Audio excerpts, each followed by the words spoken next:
You're listening to Soap Dirt, the latest in television entertainment news.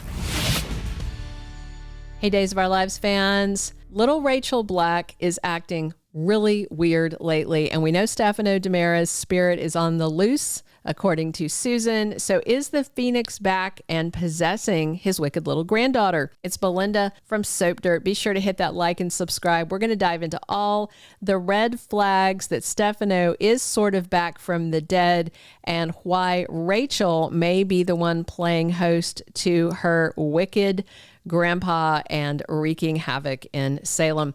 Now, we all know that Rachel Black, daughter of Brady Black and Kristen DiMera, has been a little terror for quite a while. She bullied kids at school so badly that nobody wanted to come to her birthday party. And Rachel's not just bullying kids, it's adults too. That little girl is somebody that fans love to hate because she just does some dark deeds. And I think when they did the recast to Alice Halsey, they were getting someone to play even more wicked. And I think she's doing it well. I liked the old Rachel as well. This one, though, this kid's darker. And let's face it, Rachel has targeted more than one woman that got too close to her dad, Brady, because Rachel wants him back with her mom, Kristen, and doesn't want to take no for an answer, no matter what either of her parents say. And, you know, if Rachel's sending threatening texts to mob princess Ava Vitale wasn't bad enough, then she lured Ava to Aramid so she and her grandma Rachel Blake could hold Ava hostage with plans to kill her off so she could never, ever be with Brady again. After that, Ava sped out of Salem. Don't blame her one bit. We also know that there is a CPS case file open on the kid. Rachel is so rotten that Kristen and Brady will lose custody of her if another thing happens with Rachel that catches the social worker's eye. And I think if our trusted leaker is right, which I feel like they are, that could be coming soon, unless Kristen finds a way to stop it, and she may. And speaking of our leaker, they told me that Rachel's the one that shot her Uncle EJ. I leaked that back in February. However, Rachel may not have been herself that night. So we had that one nugget of a leak, and now there's more info coming. There's been some talk that maybe Rachel shot EJ because he kidnapped her grandma, Rachel Blake, and hit her. But I don't know about that. There may be something more foul afoot, and I wonder if her no-no Stefano drove Rachel to shoot her Uncle EJ point blank and was trying to kill him. Hear me out on this, though, because there is some method behind this mad suggestion. First of all, we're getting all these name drops suddenly of Stefano DiMera that got me thinking, what if Dr. Rolf is not making a new version of Stefano? What if he's not even involved? What if it's the evil spirit of Stefano that's back and embedded in the brain of wicked little Rachel? And don't tell me that doesn't happen. The devil was possessing people not too long ago. Was that like 2 years ago? And Susan Banks just got really creeped out and sensed Stefano's presence when she was talking to EJ at the mansion. And then this week, he and Chad are talking about Susan's enhanced psychic powers, where she's now talking to the dead rather than just getting psychic flashes from the living. And as for Rachel, there are some very specific red flags about the kid. First, she does not seem to remember that she shot EJ, if indeed she is the one that did it, and I truly think she is. Second of all, Rachel's reading Arabian Nights, which is the book Stefano used for mind control in the past with his Queen of the Night. Third, when Marlena hypnotized EJ, he fell right back into his memories. It wasn't like the whole night was a blur. He was right there. He remembered the shooting. He saw the killer, but he told Marlena he couldn't make out their face. And I suspect it could be EJ's brain is confused because it was Rachel's body holding the gun, but Stefano's spirit in her. So maybe that like blurred her face, in his mind.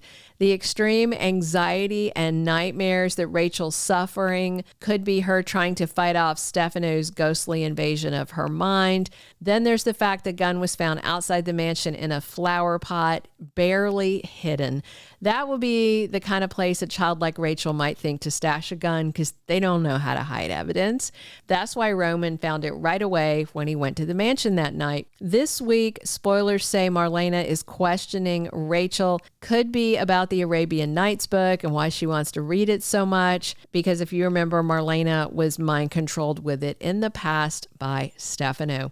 We do know from summer promo spoilers that Rachel is sick to death, that her testimony might send Johnny to prison. She doesn't want that to happen. And part of that might be guilt. And we do know Rachel's very nervous about the thought of going into the courtroom. And she told Brady she really doesn't want to be at the mansion. And Rachel might be avoiding the house because of Stefano's portrait, or Rachel might be avoiding it because Stefano is in her head and he wants her at the Black townhouse to be close to Marlena, who of course lives there with Brady and Belle and Tate and Rachel right now. And in fact, that kid might be under that roof for a reason. She could be why Marlena is having those dreadful nightmares. You know, maybe Stefano is creeping out of Rachel's brain and right into Marlena's dreams. So I do wonder if Susan Banks is going to figure out Stefano's ghost is wandering the DiMera estate, wandering around in his granddaughter Rachel's head and getting her to do dastardly things.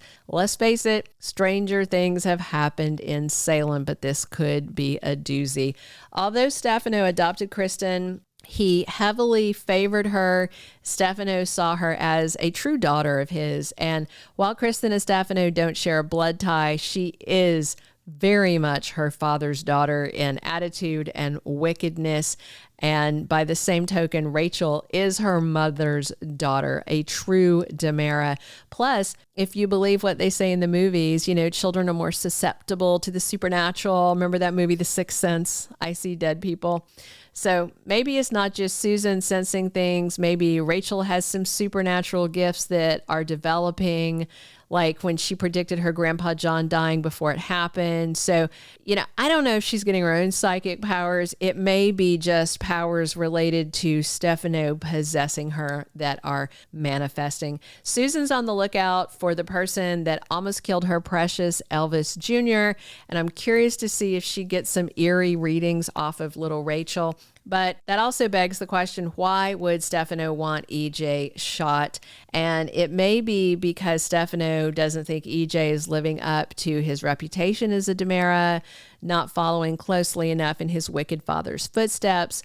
There is a behind-the-scenes photo showing Kristen back in Statesville denim, so she's going to be back in prison by the end of the summer, early fall. So we're pretty sure she's going to take the fall for Rachel shooting EJ to protect her daughter, keep her out of the CPS program. And it's not like they can go down to the Salem cop shop and tell Jada, oh, hey, so EJ's dead father is the one to blame for his shooting. You can't arrest a ghost, but you can arrest a scary little tween girl.